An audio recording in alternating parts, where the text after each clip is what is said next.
Octavian and I met at the Candlelit Lounge. I had picked the place because it was quiet and exclusive, the kind of restaurant where the rich set from the country club would go. I also picked it because it was somewhere Garfield had gone.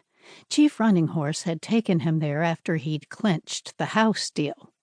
It was one of those subdued, dimly lit spots with white tablecloths, wood paneling, and oil paintings so dark you could barely see what they depicted. And yes, there were candles. Not enough candles, mind you. Octavian discovered that when he walked right by my table. I had arrived first, asked for a table well away from the other diners, and sat down to wait. Octavian came in a few minutes later, squinted as he surveyed the room, then started walking around looking for me. I felt tempted to call out to him, but no one in this place spoke above a hushed whisper, so I felt embarrassed. He came to my table, looked right at me, then walked on. "Octavian," I called, getting over my reticence. Immediately several other diners turned to me and frowned. Octavian turned. I waved. He squinted at me and drew closer. "Oh, it is you," he said, and sat down. "It isn't that dark in here."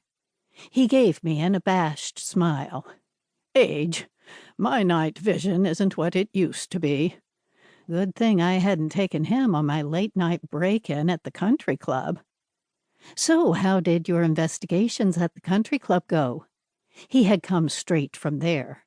I could tell because he smelled of cigarettes.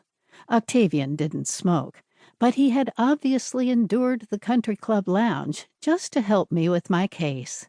What a darling.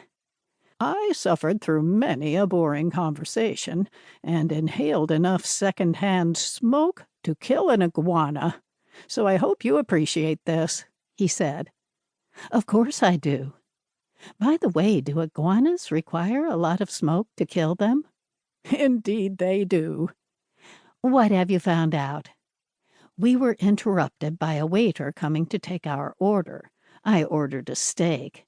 Investigations always gave me a hearty appetite. Octavian squinted at the menu for a minute and eventually gave up, ordering the same, along with a carafe of mineral water. Once the waiter was gone, we got down to business. "For a while I turned up nothing. I did rounds of drinks with various people. Everyone was happy to welcome me, and that welcoming generally included alcohol. That's why I ordered mineral water just now. I'm still a bit tipsy. There was a lot of talk about business in the city. While most of the guys are retired, old habits die hard, and they're still looking for connections." "Why would they be looking for connections?" "Networking never ends for some people. One mentioned a son who wants to get in my line of work. Another asked if I knew a good estate attorney. It's all kind of a test, you see. They want to know if I'll be useful to them. I guess it was different with your job. People had their orders. Everyone knew what everyone else was supposed to do." "We had to make local contacts."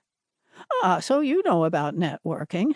Anyway, after a couple of drinks, people started to relax and began to talk, mostly about poor James Garfield.